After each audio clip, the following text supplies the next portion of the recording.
Hi, Professor Webb. This is Clinton Knox. I've decided to do my video presentation on Bryce Canyon.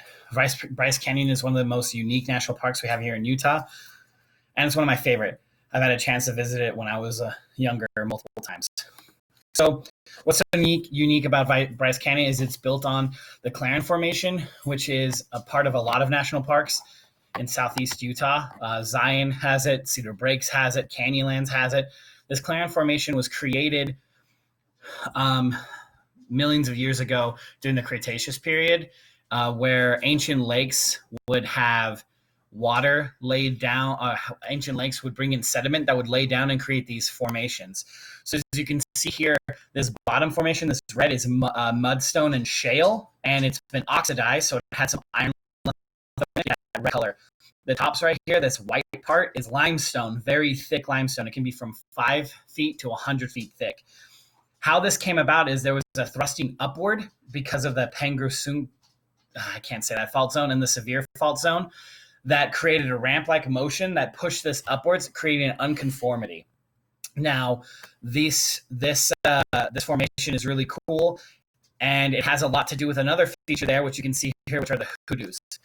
The hoodoo formation is a process I'm going to talk about because it's so unique and important for Bryce Canyon. But you can see out here, we have that red stone at the bottom of the hoodoos and that limestone at the top. That is because the limestone is what's called the capstone, or the stronger part of the rock, and so it stays a little bit better. And the red stone is weaker and more apt to be gotten rid of during erosion or weathering process, because a lot of Bryce Canyon was formed due to mass weathering processes. So here is kind of the formation of a hoodoo. Back in the past, when this was thrust out of the ground, this rock was now exposed to the weather. And so what ended up happening is there'd be mass weathering, which created these plateau-type areas, taking the rock away and leaving these plateau rocks.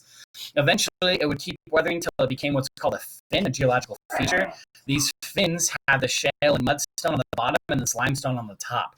What would happen is the rain in Bryce Canyon is slightly acidic, and this rock formation is not very resilient to acidic rain.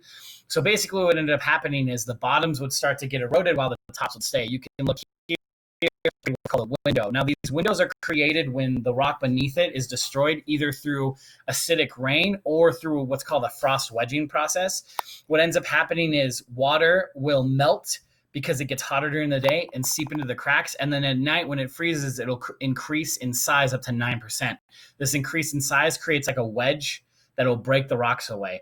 Once it's done that enough and creates this arch-type window, it'll eventually, the heavy rocks on top will break and fall down and leave these gaps and leave these lone standing rocks, which are the hoodoos.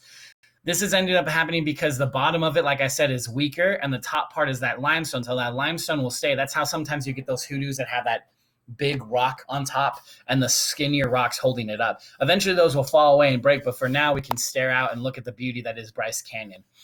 So that is my whole video presentation on the formation of Bryce Canyon. I hope it was interesting and informative.